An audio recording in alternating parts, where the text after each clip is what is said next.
My husband cheated with a coworker, so I went scorched earth, got divorced, and made him cry in court. My 28-year-old husband, let's call him Mike, cheated on me. A 29-year-old female, with a colleague of his, whom we'll refer to as Tom, for the sake of this story. A bit of backstory. When we met, I was 24 at a mutual friend's birthday party. He was a good friend of the host, and I was close to the birthday girl, so they sat us at the same table to spark a connection. When I first saw him, I was completely taken aback by how charming he was. When he sat down and we began to talk, we discovered we had a lot in common. We clicked instantly. We talked for a while, enjoyed some cake, and hit the dance floor. We danced and laughed through the night, and we ended up sharing a kiss in the middle of the dance floor. When we pulled away, our friends came up to us, excited about our chemistry. We just shrugged it off and continued enjoying the night.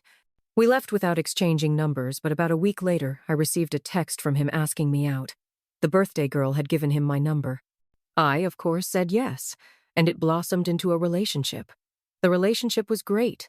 Aside from minor disagreements, we never really fought, and it was never anything serious.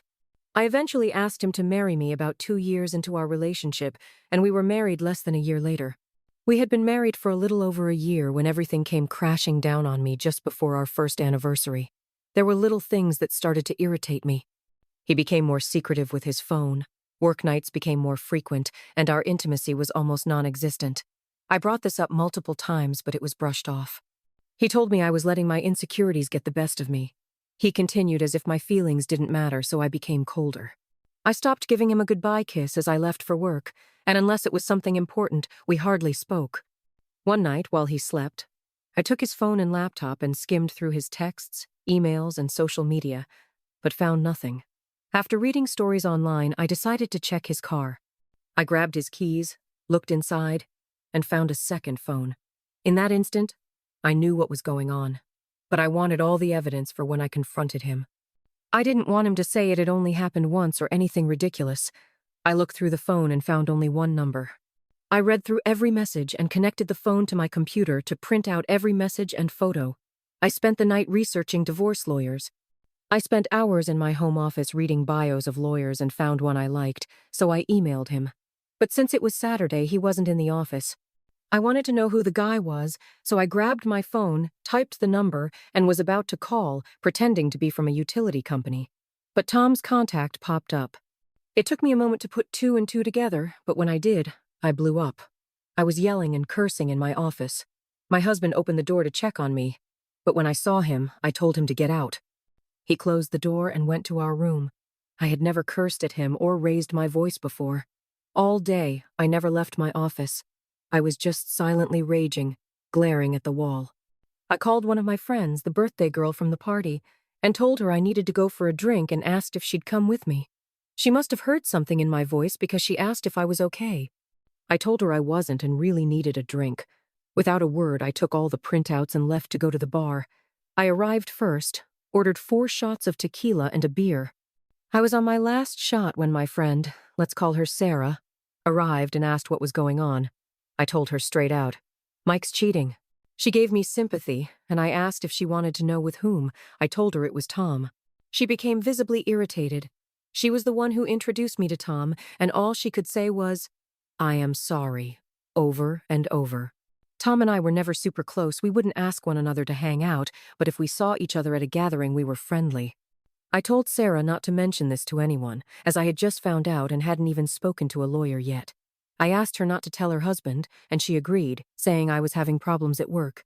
We drank and talked for most of the night, then I called an Uber and went home around 3 a.m. It was the first time I looked at my phone since I called Sarah, and there were missed calls and a bunch of texts from Mike asking where I was when I'd be home, and if I was okay. I got home, and he was asleep on the couch. I just walked up to our bedroom and went to sleep. I woke up with him in the bed, so I got dressed and left the house.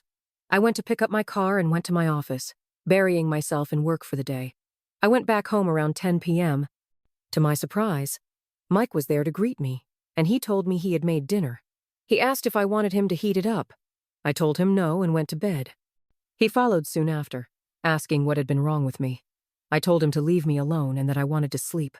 He kept pestering me, and eventually, I snapped and yelled at him to stop. I was trying to sleep and wanted him to go away. The next morning, I received an email from the lawyer asking to meet later in the day, and I confirmed and got ready for my day. I went downstairs to leave, and Mike had made breakfast, asking to talk. I made a small plate and sat down. He started by saying I'd been acting differently and went on and on about how I'd changed and wanted to know why. I told him work had been stressful and soon it would be all over. I finished up and said I had to go. I went to my office and counted down the minutes to meet the lawyer. When I left, I told my assistant I was going out to lunch with a client. Mike would sometimes call my work. I left the meeting with the lawyer, which went well. I handed over all I had gathered on Mike, and the lawyer told me, "Well, I am sorry for all that's going on, but I am happy you gathered all this information. You see, we live in a no-fault state, so your husband has no claim on most of your money." I told him I hadn't even thought about that. I was just thinking I had to divorce him as soon as possible. He asked to keep the evidence, but I told him I'd prefer he just make copies. As I hadn't told Mike I knew yet and didn't want to hear his excuses, he agreed and had his assistant make copies. I asked when he would be served with the papers, and he told me in about 2 weeks. I thanked him and left to confront Mike. When I arrived home, he wasn't there, so I called him. No answer. I called again, no answer. I texted him, "I don't care if you are with Tom right now, get home. We need to talk." Lo and behold, he called me not a minute later, asking what I was talking about. All I told him was to get home now. He arrived about 15 minutes later, and I said to him, "Wow, look at that, 15 minutes. That's about the same distance between here and Tom's, isn't it?" He looked at me dumbfounded. I gave him a minute to gather himself, but he was just looking at me. I said, "Well, nothing to say?" He tried to deny and gaslight, and I let him continue on. He worked himself up and started to insult me. I slammed my fist on the table to shut him up and pulled out the evidence. I showed it from the side at first and said, "Look at this mountain of things I gathered on you." Then I showed him each printout one at a time. He then told me to stop and started to cry. He tried to apologize and tell me he loved me. I said, "Honey, what happened to that energy you had before? You were so adamant about degrading and insulting me just a minute ago." He tried to hug me and tell me how sorry he was. I put my hand out and told him, "Don't touch me." He said we'd go to the bedroom and do whatever I liked. I looked him deep in the eyes and told him, "Sweetheart, I will never touch you again. Do you want to know who else has these photos and messages? My lawyer. I am divorcing you now. Get a bag, gather your clothes, and get the hell out of my house." That was 3 days ago, and I haven't heard from him since. I am sorry about how long this is, and if there are any spelling errors, I am curious to know what those who have been where I am at think I can expect from here. Thank you for reading. The OP wants some opinions. Race Luminos has one. Bravo, you handled that like a champion.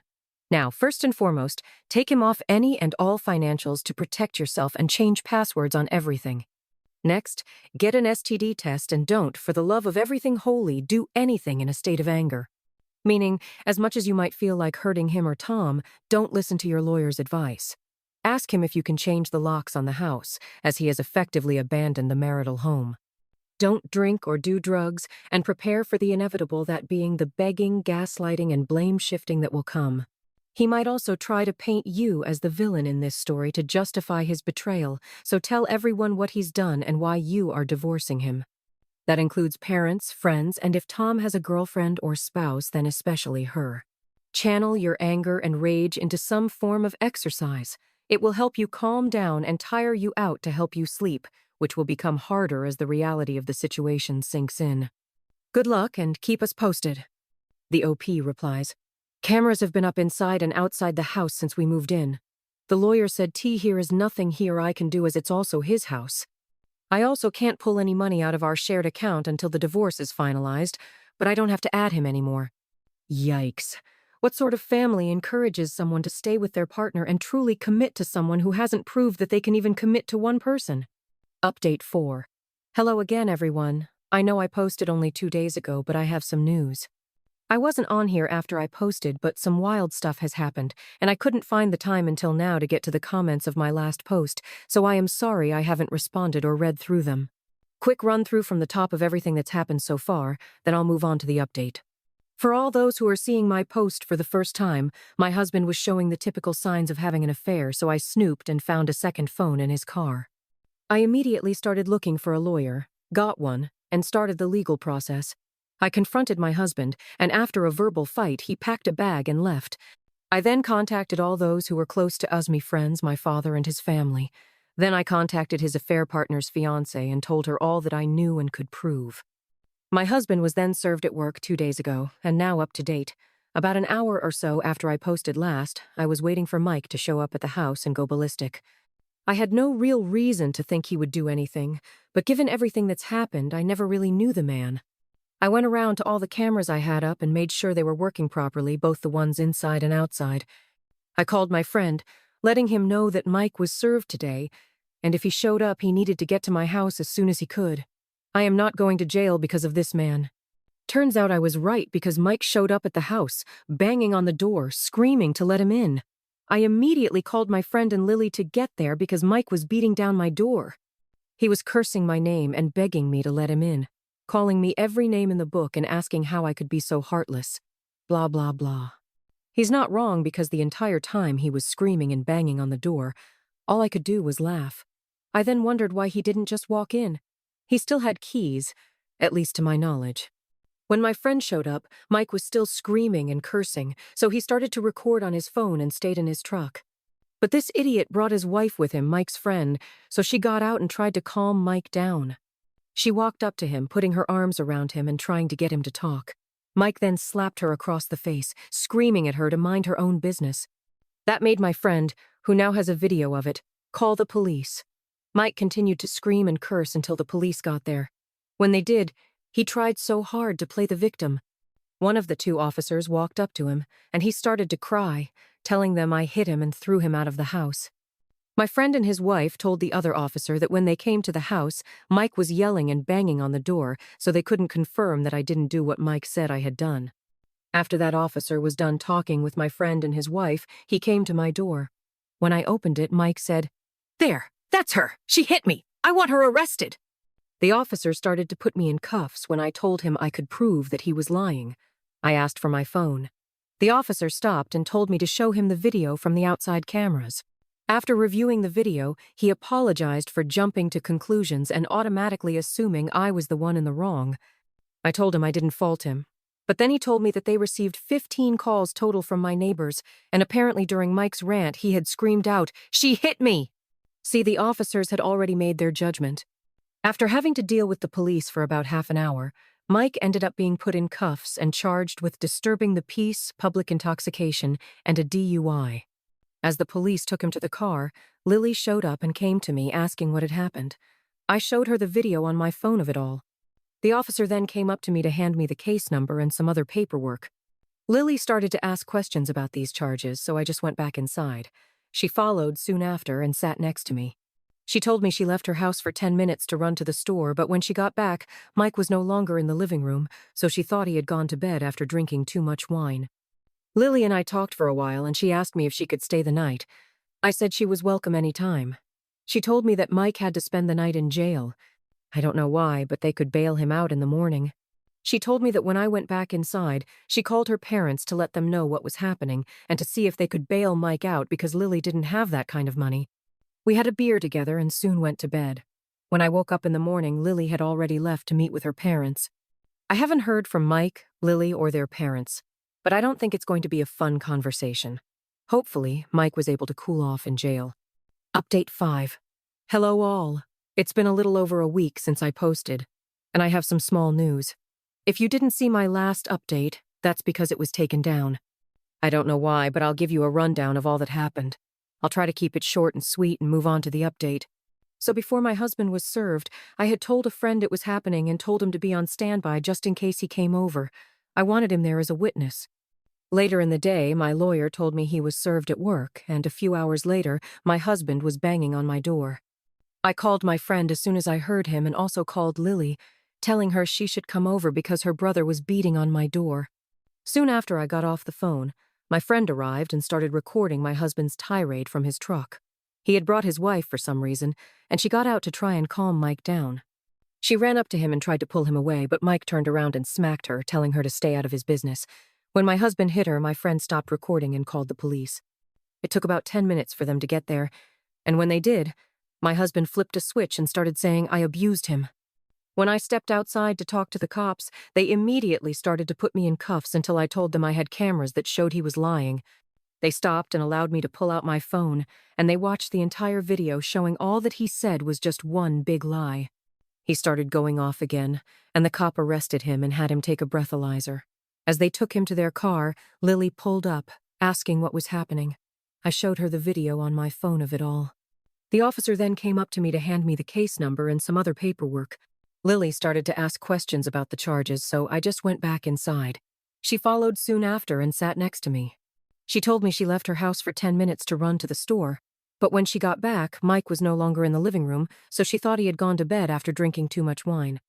Lily and I talked for a while, and she asked me if she could stay the night. I said she was welcome anytime. She told me that Mike had to spend the night in jail. I don't know why, but they could bail him out in the morning. She told me that when I went back inside, she called her parents to let them know what was happening and to see if they could bail Mike out because Lily didn't have that kind of money. Lily then told me that when I texted her that we were divorcing, she asked Mike if it would be fine. Why is he divorcing you? Apparently, Mike just broke down and told Lily everything. I scoffed and said, T here is no way he told you everything, and proceeded to tell her all that happened. Lily told me that Mike had said it was a one-time thing and that I was blowing it out of proportion. I told her I had no intention of getting back together with Mike, and if that is why she was here, she was wasting her time. I told her if she was in contact with Mike, she needed to tell him to find a lawyer. She laughed and said she wasn't here for her brother, she was here for me. She told me that of course she'd be there for her brother, but that she and I were friends, and she wouldn't abandon me, especially when I didn't do anything wrong. I stood up and went to her side of the table and just hugged her. I was so worried that all this BS going on would ruin our friendship, and hearing her say that made me feel so much better. Lily stayed with me for 2 days in the guest room, you heathens, and left this morning as I was preparing to leave for my cabin. I had it before the marriage. Mike can't touch it. I was gathering my fishing gear and she asked if she could join me, but I told her as much as I would like that she should probably go check in on her brother. She agreed, hugged me, and left. I am truly grateful to Lily for being there for me, and before any of you say she's into me, she's not. She's also 22, and that's way too young for me. It's just a really great friendship. I almost forgot to say I went to the doctor, got tested, and the results should be in on Monday. I've reached out to Tom's fiancé a few times just to check on her. She told me she's fine, but she doesn't know what to do. I told her if she wants to meet any time next week or so, she can vent, and I am more than happy to listen. I'll be on here for a little bit, so if you have questions or advice, feel free to comment or message me, but I'll be leaving for the weekend. T here is no internet out there, so I won't be around this weekend. I also want to say thank you all so much for reading, reaching out, and all the praise you've given. You all have been a light in a truly dark time in my life. To any of you who are going through this as I am, the only thing I can say is to keep your head down. Focus on what you really want. If it's divorce or if you reconcile, set your goals one at a time. In my case, lawyer, then doctor, then notifying everyone close. Keep it off the internet. Also set aside time to get your feelings out. Thank you again. And sorry these updates are always too long. Let's see some more community reactions. Tailbone77 says, I will say it again, I am so extremely proud of you for the way that you are handling this crap storm. Mike is still delusional AF. Laughable crap with him thinking it will be fine in a few days. Yeah, by Tuesday or Wednesday he will know exactly how fine it will be. Lily is a real one, and I know your friendship will endure for a very long time. Go and get some much-needed rest now and let the chips fall where they may. F adds, P.S. The longer the update, the better it is. So nice to see that Lily has your back. OP. True friendship. Update 3. Hello all. It's been a minute, but I thought I'd update you on all the new happenings. If this is the first time you are seeing these posts, you can go to my page and see my other posts. You'll definitely need context. In my last post, I told you all about Lily coming to my house and staying for a few days and how she left when I was heading to my cabin. Good news. I got a nice trout on my first day out there, which I am very happy about, as it left me the rest of my time to relax and enjoy nature. I spent the rest of my day at the cabin cleaning my catch and enjoying the views. Other than a drink or two a day, I spent my trip sober, as I promised myself. Now on to the last few days. I got a call from the doctor and I am all clear. It's not such a shock, as Mike and I haven't had many intimate nights in a few months. But all the same, You can never be too sure. I reached out to Tom's fiancée but didn't hear back for some time. She eventually responded, telling me she's staying with her family right now. She didn't really go into detail, but her staying with her family means, as I assume, that it's not going well. At least she's with family, safe and with all the support she could need. I told her if T here is anything I can do, all she has to do is reach out. She asked me to meet and get coffee the following day, which I, of course, agreed to. The following day, we met at the same trendy coffee shop and talked for about 2 hours. We discussed everything that happened with Mike, and she wanted to know what steps I was taking if I was divorcing or if there was any chance I would reconcile. I told her that after someone cheats in my book, that's it. The amount of selfishness and disrespect it takes to cheat, let alone for a year, shows he obviously didn't care for me. I asked her what her plan was. She told me she was confused about everything, that everything she thought was true turned out to be lies. She wasn't sure what her next move should be, if she should move on or if she should forgive him. I told her if she could forgive someone for cheating on her for that amount of time, she's a better person than me. She told me all of her family was telling her that she should forgive him and go on to get married. I told her I was going to be blunt with her and went on to say just because it's what your family wants doesn't mean you need to follow along. Then I said, Tom obviously doesn't care about marriage and what it all means. He cheated on you with my husband.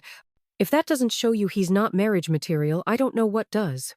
I told her she needed to do what she thought was right and not let anyone other than herself make the decision that would affect her life. I told her when I found out, all I could do was think of a way my heart could trick my brain into thinking of some way I could accept it and forgive Mike, but I just couldn't do it. I also said I only talked to one person, but I had already made my decision, and no one could change my mind. I bet when you went to stay with your family, you had a pretty good idea of what you were going to do, but you let too many people in, and they all gave you their own take on it. I finished by telling her all she needed to do was follow her gut, that her brain and heart will always lie to her, but if her gut feels something's off 9 times out of 10, her gut's probably right. She soon after thanked me, and we left each other and went home. The following day, I got a message from my lawyer that Mike had successfully been served at work. I thanked him for all his work, especially in the time frame. He got it done. Not long after that, Lily called and told me Mike hadn't left his room all day and was sobbing in bed. I told her he was served and was probably realizing how badly he messed up. Lily asked me how the cabin was and if I got anything. I told her everything I did and how my time was there. We talked for a moment and hung up. After that, I prepared myself in my house for Mike's explosion. I figured if there was any time he would, it would be soon now that he's been served. So now I am waiting patiently, biding my time. I have Advil on standby for what I can only assume is going to be a bad headache. I told my friend, and he agreed if Mike showed up, he would race over to be a witness just in case. I am currently waiting for Hurricane Mike to tear through my house. If or when he does, I'll send out another update. Thank you all for reading. Let's see what the community has to say real quick. 33 Years a Chump says, get some security cameras, start contacting lawyers, freeze your credit, move half the money where he can't access it, secure your documents, take photos of everything. If you suspect, he will damage your property. The OP replies, much appreciated for the advice. I'll stick to that. The lawyer told me all communication between him and me should go through him, so hopefully I won't be talking to him at all. Tom does have a fiancée, and I will be telling her. Enforcement X wants to add, how do you plan on contacting Tom's fiancée? I am sure he knows that you know and will likely be on the lookout for anything in the mail or you showing up at the house, etc. Hopefully, he doesn't have access to monitor her email or socials. The OP replies, I've met her a few times. I have her number, and I will try to contact her until she answers. If she doesn't, I'll go to their house when he's at work. I'll put a note in her car to contact me. I won't let that POS get away tangent-free. Tailbone 77 adds to the conversation. Good on you, man. Swift and decisive action. So sorry that he got caught up with another fake piece of crap out there, but you will come out on top in the end. They always do. Expect the begging and crying to continue when he gets the divorce papers. It didn't mean anything. I don't love him. And other mine use exposure to all near and far. After, stay strong, buddy. Yikes, OP. I am so sorry. The emotions you felt in those moments were totally valid. It would be hard to look someone in the eye or even want to be in the presence of someone who betrayed you like that, especially with a friend. I am glad you had someone you could turn to at that moment to go and talk to. Having a supportive community makes all the difference. I think you've made all the right moves. And despite it all, You've managed to handle yourself with grace. I think at this point I would just follow your lawyer's lead if I were you. Update 1. Let me first thank all who commented or messaged me. I truly appreciate the praise and advice you all have given. I've tried to keep up with the comments, so if I didn't answer yours, I am sorry. I hope I answer more of the common questions you all have asked in this update. If you haven't read the first part, go to my page. It's still there. After I posted the first part, you all gave me a ton of advice, so I followed most of it. This morning, I planned on doing a lot of damage control in my life, so I scheduled an appointment with my doctor to get checked for STDs. I have that appointment in 2 days. Next, I started contacting all the people close to Memi father and a few friends. They've all been really supportive, offering their own advice and asking if I need help with anything, but as I've got this crap on lock, I declined. I then started to contact his family. I sent a text to his mom and dad, thanking them for allowing me into their family and that I was grateful for all they had done for me. But Mike and I are getting divorced, and I would miss them terribly. Not really. They were very suffocating, and while they were great people, I am happy I no longer have to deal with it. I then told them if they had any questions, feel free to ask. I didn't hear back from them for a while, so I moved on to Mike's sister. This kind of hurt because she and I were good friends, and I knew this would mess up that friendship. I texted her. Hey, I am sorry I have to text you this, but Mike and I are going to get divorced, and I wanted you to know. I want to thank you. From day one, you accepted me as a sister. I will be around if you ever need anything from me. Around the time I sent that text, his parents responded back. I'll type up how that conversation went. Parents, we're so sorry to hear this. What happened? Why hasn't Mike said anything to us? Me. Mike has been having a year-long affair. I suspect it started before our wedding. I am unsure why he hasn't reached out, but I think you should call him. Parents. No, we haven't heard from him. We'll call him. Are you sure he was having an affair? Me. I am positive. I found their texts. Parents. We're so sorry that he did that. We'll try and get in touch with him. After dealing with his family, I moved on to Tom's fiancée. I can't remember if I told you all he is engaged in the first part. I know it was brought up in some of the comments. I thought this was going to be difficult, that Mike and Tom would have conspired some master plan. But either Mike didn't tell her I found out, or they're just clueless. I sent her a text around 2 p.m. and asked if we could meet for coffee or something. By 2:05, she agreed and told me to meet her at some trendy coffee shop across from her work at 2:30. I arrived first, ordered my coffee, and waited for a few minutes. She walked in, ordered hers, and came to join me. I told her, "Tea here is no easy way to say what I am about to tell you, so I am just going to blurt it out. Tom has been cheating on you with my husband. It's been going on for more than a year." She was obviously shocked, so I then told her I only found out a few days ago. I know I should have told her then, but I had a divorce to get started and my own pity to deal with. She asked how I found out. I told her everything that's in the first post. I then asked if she wanted to see the evidence I gathered and pulled out a binder. She grabbed the binder, skimmed through the messages and pictures, and just started to silently cry. I told her she was more than welcome to take the binder, extra copies if she wanted to confront Tom with it or use it to see if he would lie. She thanked me, stood up, took the binder, and I told her if she needed anything from me to let me know. She nodded her head and walked out, looking very defeated. I know you all told me to just stay sober, keep a level head and whatnot, but my world just came crashing down on my head. I'm going to take this week to sit on my back porch, drink, smoke cigars, and blast music. After this week, I'll stop feeling sorry for myself and get back to my usual schedule. On a more positive note, I've already packed up most of his things, clothes, jewelry, etc. I also threw in our wedding book and every photo that has him in it in the boxes. If and when he comes back for his stuff, I don't want him here any longer than he needs to be. Also, before you ask, no, I didn't ruin his clothes. Other than a few picture frames, nothing's broken. As of right now, here is nothing else happening. I told everyone I needed to tell. My doctor's appointment is scheduled. My lawyer is hard at work to get me out of this nonsense, and 90% of his things are in boxes. I really don't know what's left. If he stays out of my hair, this might be the smoothest divorce ever. Thank you for reading. Advice is always appreciated. I am sorry that he has put you in this position to tell people what happened. That's really such an unfair place to be. You shouldn't have to bear this responsibility. OP. Infidelity definitely doesn't just affect your relationship, but multiple mutual relationships. Update 2. Hey everyone. I am sorry I've been MIA for a while and didn't respond to comments and messages, but I think I've caught up and now for the update. Since the last update, I've been enjoying my pity party drinking, and more drinking. I say this is my first semi-sober moment since I found out about everything and can't really put into words how I feel. I guess numb is an accurate word. In the last update, I told you all I notified everyone, and the only one who didn't respond was Mike's sister, who I was very close to. Well, that night I wrote the update. I continued my drinking binge after I posted and passed out on the back patio with an empty bottle and a few beer cans surrounding me. I woke up to the smell of breakfast being cooked. My first thought was, oh Christ, Mike came back and thinks that breakfast is going to make up for what he's done.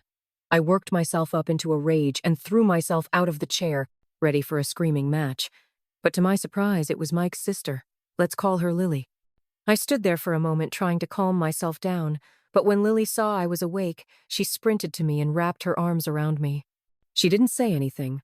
She just took my hand and led me to the table, putting a plate in front of me. As I ate, she told me how sorry she was, and that when her brother showed up at her house, he just said that we were having problems and it would be fine in a few days. We had a beer together and soon went to bed. When I woke up in the morning, Lily had already left to meet with her parents. I haven't heard from Mike, Lily, or their parents, but I don't think it's going to be a fun conversation. Hopefully Mike was able to cool off in jail. Update 6. Hey Reddit, it's been a while since I posted. I coach high school baseball, so between getting the divorce done, dealing with my soon-to-be ex, and coaching these kids, I don't have much free time at the moment. Quite a bit has happened, so this might be a long post, so please bear with me. Since it's been a little over a month since I posted, I'll give a small rundown of what all happened in my last post in case you forgot. If this is the first time seeing my post or if you need to go back and reread something, it's all on my profile still. So we left off with Mike being arrested after striking my friend's wife and telling the police I assaulted him. After showing them the video of all that happened, I was let go, and he was taken to jail on a variety of charges. I didn't hear from Mike for a while until his lawyer reached out to mine, letting him know that he'd be representing Mike and doing the lawyer-to-lawyer formalities. I reached out to Tom's fiancée, asking what was happening, and found out she had kicked him out, and her brother and father took all his things to Tom's new place. I planned on going to my cabin after work, but found Lily in my driveway waiting for me. She needed to pick up some things for her brother. After telling her I wouldn't be touching any of his things, I told her I would pay for a moving company the following week. Lily asked if she could come up to my cabin with me this time, and I agreed, mostly due to everyone telling me she might be needing a break from her brother. The last time she asked me, I said no. I documented everything with the movers, making sure he couldn't claim I broke something he deems as special, and sent everything to my lawyer. That's pretty much all that happened in the last post, and now the update. A few days after the movers took Mike's things, my lawyer received some paperwork saying I destroyed his things and demanding I pay him $1,500 or he would be taking me to court over it. My lawyer sent his lawyer all the videos and pictures, asking exactly where the damages were that he claimed I made. He told me all this does is tell the judge how unhinged Mike is, and it might be a headache now, but when it's time for court, this will all be perfect evidence. I don't think Mike's lawyer was ready for how meticulous I am, and that I will photograph and document everything. When I found out about Mike's affair, I was for some reason pulled to this page and read all the horror stories about things these people's former spouses did to them, and I absolutely refuse to be another one of those stories. I've prepared myself for almost every outcome and accusation he could make. I wouldn't put anything past him at this point. Mike called me once every other day, but I never pick up. If he leaves a voicemail, I don't bother listening to it. I just send it to my lawyer. Every time I send my lawyer something, he always tells me, "You are a lawyer's wet dream. You listen to everything I say. You gathered a mountain of evidence on your own." I wasn't exaggerating when I said he says that every time, but it also puts a smile on my face every time. Getting that reassurance from him that I am doing everything right just makes me feel a little bit better about this whole situation. About 2, maybe 3 weeks ago, my lawyer told me that we have enough evidence to bury Mike outside of court, and if it fails, it would look good on us for trying. So we set a date a week ago to meet in a neutral lawyer's office. Before we met, he told me no matter what, don't react to anything that Mike might say, and that everything we do say will be recorded for a judge to read if it goes to court. We arrived in the early morning and went into the office. To my surprise, Mike was already there waiting with his lawyer. We walked in, and the lawyers started greeting each other. Mike and I sat there silently, waiting for what was going to happen. His lawyer started by asking what we had to offer. Mine scoffed and said, with the mountain of evidence of the infidelity and Mike's inappropriate behavior, the only thing we'll offer him is half of the selling price of the home and half of the savings account. That's more than any judge would award him.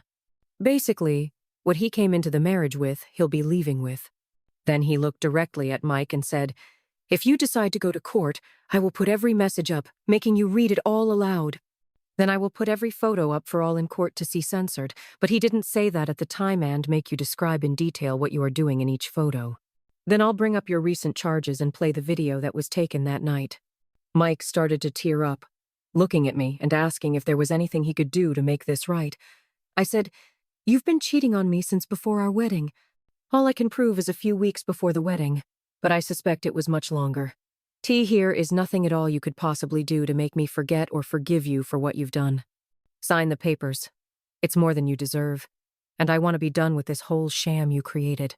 He cried obnoxiously for 15 minutes, having to excuse himself to the restroom. When he returned, he was still in tears, but he signed the papers and walked out. Not long after, everything will be filed, and all I'll have left to do is sell the house. I want to thank you all for reading and all of the advice you've given. Also, shout out to R Space, who's currently reading the story and bringing what's happened to everyone on YouTube. I've read through most of the comments on there, taking the advice from there as well. I don't see anything else happening. But I could be wrong, and if it does, I'll let you know. But this will probably be my last post, so again, thank you all. I hope what's happened to me has helped at least one person out there. Wow, OP. Thank goodness you collected all the evidence you did. You crossed all your T's and dotted all your I's, and way to have a wicked good lawyer. I am sorry he disrespected you in your relationship. OP, you are a smart person, and for him to think that he could get away with something like this was foolish. Despite what happened between you and Mike, I am glad you were able to maintain a relationship with Lily. It's important to have those people around you for support. It sounds like you have a great support system. Makes a person wonder if there may be anything in the future between you and Lily, or if it's strictly platonic. I guess I can hope. Wishing you all the best, OP. I think you'll be just fine.